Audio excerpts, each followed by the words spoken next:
Fancy seeing Neymar, Alisson, Son and Suarez on the same day at different stadiums? Of course you do. So what about De Bruyne, Hazard, Pedri, Muller and Musiala? Well, this is the tournament where you can do just that, as we look at the best ways of getting around the 2022 FIFA World Cup.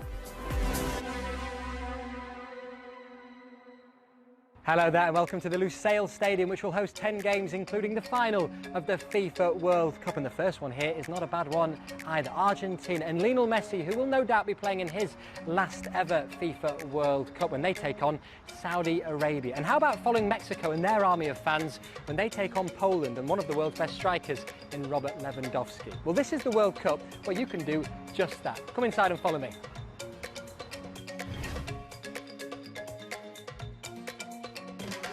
So the metro is very easy to access or to use, and especially with Doha being such a small city, it shouldn't be that hard for people to just ask around. The people at the metro, they're very helpful, so it's going to be a good experience for those fans. 5 of the 37 stations, they are directly connected to the stadium. All the stations can cover all the attractions within the city of Doha that will have easy movement. It is environment friendly since it's fully electric, and it is state of art. Now, if you've got a ticket for the World Cup, you'll become rather familiar with the term Haya. There's a physical card and an app which acts as an entry point for fans into Qatar, as well as giving you a range of benefits across the country. The Haya application is, as we can say, an entry permit to Qatar. So you, as a fan or as a tourist, once you purchase the ticket and apply for Haya and it is approved, that's your entry permit to Qatar.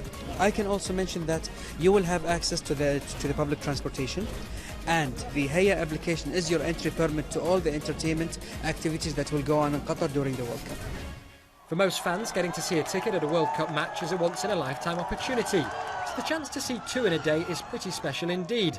And so there are plenty of fans looking to see multiple matches in a day, and we caught up with someone who's doing just that. Going to see 2 games in one day will be the first and very unique.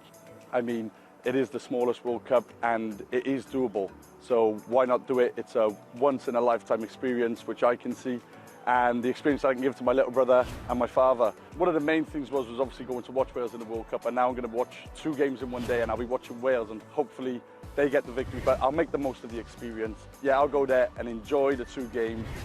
People will see how small Qatar is and how convenient it is to get around, and they will also enjoy going out to the games, whether it's 1 or 2 games. They'll enjoy going out, coming back into the city, attending the fan zones, attending the events that are going to be going on around the city. Whether you're an adult, whether you're children, there's going to be things for everybody to do here. So this unique perspective gives this World Cup a very different feel compared with some of its predecessors. In 2014, over 3,000 kilometres separated the tropical Estadio Amazonia in the north of Brazil to the rather cooler Porto Alegre in the south. The distance between cities and stadiums was, in some cases, equally vast in Russia 4 years later, Kaliningrad in the west being almost 2,500 kilometres away from Yekaterinburg in the east. This time around, it will be a very different story in Qatar, with just 55 kilometres between the Al Bayt Stadium in the north and Al Janoub in the south, as the Middle East prepares to deliver the greatest show on earth. Right then, we've made it onto the train and we're on our way to another of the World Cup venues, Stadium 974. Now, the Qatar Metro is the only one in the world to feature a family section. We've ventured into the gold class here, and as you might imagine, the seats in this one make for a pretty comfortable journey. Fans do not need to worry about getting on the Metro, as long as they do their research before about what lines they need to get on and about changing lines in Musharraf main station. I think fans will really enjoy the experience. Of course, the Metro isn't the only way of getting around Qatar. The country has introduced a completely new bus service, including many air-conditioned waiting stops.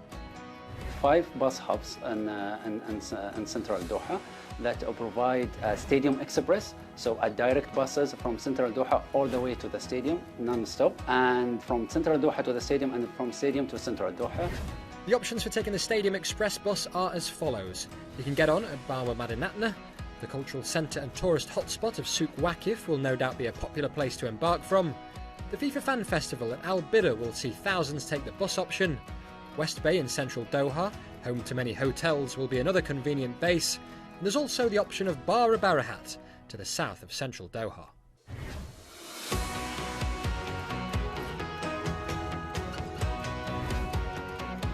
And this is Ras Buaboud Station, and just a short walk away is Stadium 974. The distance between this place and Lusail on a match day will be around an hour or so, giving fans plenty of time to get from A to B.